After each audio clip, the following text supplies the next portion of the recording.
So this is quite a big game, man, for aLive. aLive is 3-3 right now, and if he would win, I don't think that's correct. I feel like this is a little bit outdated.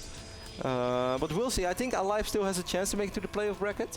This is a game that he must win at least to keep those dreams alive. Then he still depends on others, and it's still he doesn't have it in his own hands. But there is a small chance for Cruncher. This is not going to matter all that much anymore.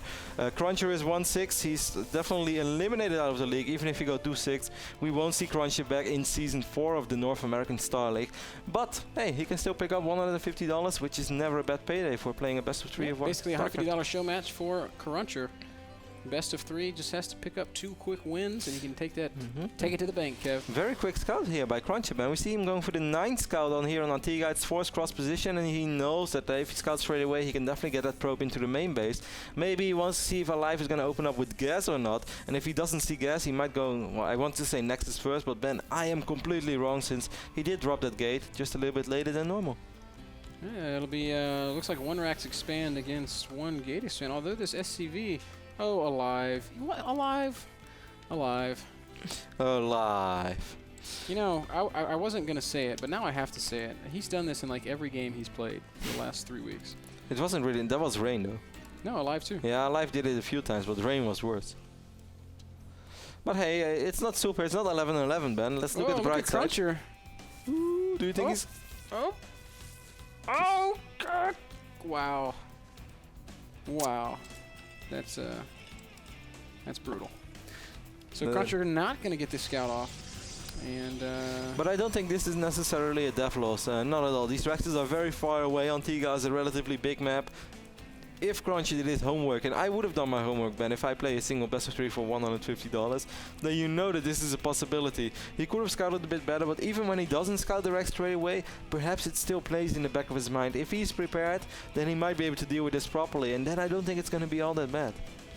Yeah, I mean, Cruncher's gone Cybercore before Nexus, so he's even going to be able to make a couple of Stalkers before he has to worry. Yeah, he didn't make a single Zealot yet, though. I'm a little bit worried about that, but he's going to Chrome Boost out his first Stalker. Cruncher might actually just want to 4-gate, Ben, even though that would be... Yeah, he's going to drop a second Assimilator, so it feels like Cruncher... Like a fake, man. He's dropped it as soon as he saw the SCV. Yeah, but why would he want to fake? Maybe he wants to go Blink Stalker all in, or maybe even Void Race. Who knows? Yeah. We'll see. I really thought he was going to expand, but it's looking less and less likely as he's spending all of his money, and he's continuing to chrono boost these Stalkers. What I kind of wonder is why he would like to, if he wants to, he's not using it as Simulator, so maybe you were right. What I kind of wonder about, Ben, is if he wants to 4-gate, why did he drop a 14 or 15 gate and not a quicker gate? I have no idea. So it's definitely not like a low eco 4-gate. As you can see, he's already at 23 workers. You have to be careful with that Stalker Cruncher, and he is careful. He took a few hits too many, but at least he saw the amount of Marines. And aLive realizes that this is something that he can't go all in against. He wants to see if there's a Nexus right now, but nope, there's still no Nexus. So aLive, man. Ooh, what are you doing with your Stalker Cruncher? Very sloppy micro. Almost ends up losing Stalker. Does finally pick off 1 Marine. But this is already sloppy. You do not want to do this. Yeah, these Marines going to continue to march forward. They're going to get... Oh! He's playing with Fire Cruncher, but he's doing this really well. He's going to get 1 more free Marine. He should be able to get all of them without losing a single Stalker. Come on, Cruncher. That can be that hard, and that's exactly what he's going to do. Nice micro by Stalker in the nice micro by Cruncher in the end.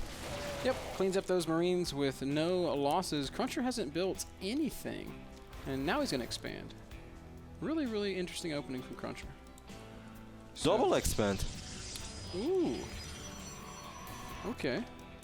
I like it. Yeah, as it happens, it's gonna work out pretty well for him. He's gonna have Stalkers against Careful, not this Stalker, Cruncher. Cruncher keeps doing that. Like, it's okay to peek in and see if there's something, but you should at least be paying attention to your Stalkers. At the moment, one shot goes up that you immediately stand by, but he just walks it up, stands here, gets a volley, gets another volley, and then he walks back. It doesn't make a lot of sense.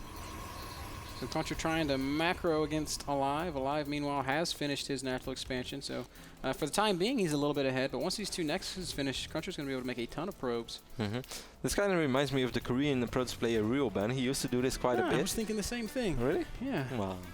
We're so good. Good old Real. He's a good dude. He definitely is. A real Korean player living in Germany, playing for Type 2. You might remember him from his success at the Intel Extreme Masters Sao Paulo last year, where he managed to go to the semifinals and lost in a nail-biting series to Supernova. Played a really funny game against Stefano at Assembly as well, where he went 2-base Mothership, tried to recall into Stefano's main, almost made it work. On Shakura's, right? That's right. I remember those games. That is right. aLive is going to transfer a couple of SCVs to the natural ban. aLive completely unaware of this quick third base of Cruncher. This is the last game that we are going to see of Cruncher in the NASL, at least for a long time, unless Cruncher is going to be able to requalify via one of the open qualifiers. But no disrespect to Cruncher, but I do think that's going to be a long shot. Oh, yeah. I wasn't sure what you were saying, and then I thought about it, and it made sense. Yeah, these open qualifiers are extremely difficult. I've even spoken to a couple of good friends of mine who are really, really high-level players, and some of them even said like, "No, it makes no sense to play that." He's like 2 guys qualify, and there are going to be a ton of Koreans have to play a North American server. It's so hard. So I guess it's going to be very tough for Crunchy. But hey, I wouldn't be surprised if he tries at least. If you don't try, man, you're never going to make it. That's right. There is no success without Failure. Attempt. I don't know. And I was trying to say something wise. Everybody has to fail once in a while. That's right. Even Usain Bolt, once upon a time, was not the fastest man in the world. I think we can say that this season is Cruncher's failure, though. So, he's going to have to persist. He's going to have to push forward. Observer of Cruncher is making his way across the map. I like the way that he positioned his units, man. He's going to make sure that no SCV can just get a free scout off and already spot this Nexus. aLive is still completely unaware of this, but he's producing a ton of bio units from these 4 Rexes. We see Stim is almost ready. Combat Shield more than halfway done. Cruncher can hold this, no doubt, Ben, but he's going to need some good force shields, and he needs to see this coming.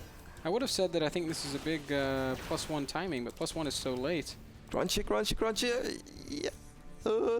Only spots half the army, and now he's going to spot the rest of the army, so he knows what's coming. If Cruncher survives this ban, he's going to be in excellent shape. He's going to be more than just fine. Yeah, if he kills this army, I think he could potentially just walk across the map and win the game, but it's still going to be a tough hold. It's a lot of Marine Marauder. Yeah, he's going to need good force fields. Oh, you can just force field this little army up. That would be definitely worth Cruncher. Go for it. Yeah. No force fields today. Wants to wait until the rest of everything's here and everything is here. It's a tough position to fight from. Yeah. Just one more weapon. He's going to weapon a couple of zealots from the side. Stimpack activated. Cut him off. And that's an okay force field, but a lot of units on the other side. Yeah, beautiful. I think that was, well, actually a lot of units still squeezed through. So far, this is going very well for aLive. This stim push doing some heavy damage. Cruncher forced to retreat back up into the natural, but up the ramp of his third base. And aLive still going to push forward. And with all these Marauders, these Stalkers are going to fall very, very quickly. Most of those force fields worked against Cruncher, actually. For a moment, I thought that he was finally going to be able to trap those prior units, but then there's still a lot of those units managed to squeeze out via the right side, and only 2 or 3 zealots at a time were able to fight this bio army.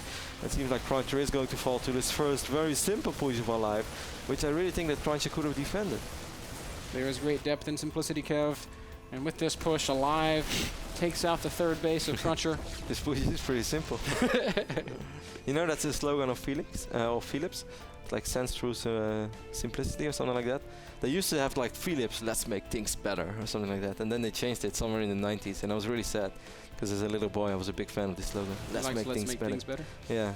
And then it went something with simplicity. I kind of forgot what it was. Like the boombox manufacturer? Yeah, they make everything, man. They make TVs, stereos, lights. aLive feeling confident. He's going to go push forward once again. There's enough energy for some force fields, but Cruncher's not. Force field now with the Colossus, I guess. Now they're going to go down. But they're still not the best force fields. No. And aLive's just going to walk up the ramp once again. He's going to run away with the Immortal. That's never what you want to do. The Immortal should always try to focus down these Marauders, but I guess it just doesn't matter anymore. aLive is up 40 supply. Cruncher losing a lot of probes in his natural right now. He has that Colossus, but it's not going to matter. Cruncher calls GG. aLive wins this first game. I would like to say pretty convincing regarding the battles, but there was really a lot of possibilities for Cruncher to win that game. He had chances. His build was good. His build was good against what aLive was doing. No, definitely. I should say. So. If that first fight would have gone a little bit better, he saw it coming. Maybe he should have made an Immortal quicker. What do you feel about that? Because he made the Observer. I think he just should have force fielded better. Yeah, that as well. But he completely ignored his Robo for all that time. I was kind of wondering. I didn't mention it in game, but I was wondering why he was doing that. Maybe just only want to make Colossus, didn't want to make Immortal. But I think one Immortal, certainly against a simple push like that, when there are no Metavacs and there were quite a few Marauders, if you then get force fields off, you force field behind the Marauders, that Immortal. Yeah. Terran has 2 choices. Either everything is going to die, or they focus the Immortal. But then the moment they focus the Immortal and you pull it back as Protoss, they lose so much DPS. And then your Zealous, you know it's my beautiful, one of my favorite things. Everything dies. So, I think he should have gone for 1 or 2 Immortals. I think so too. You've convinced me.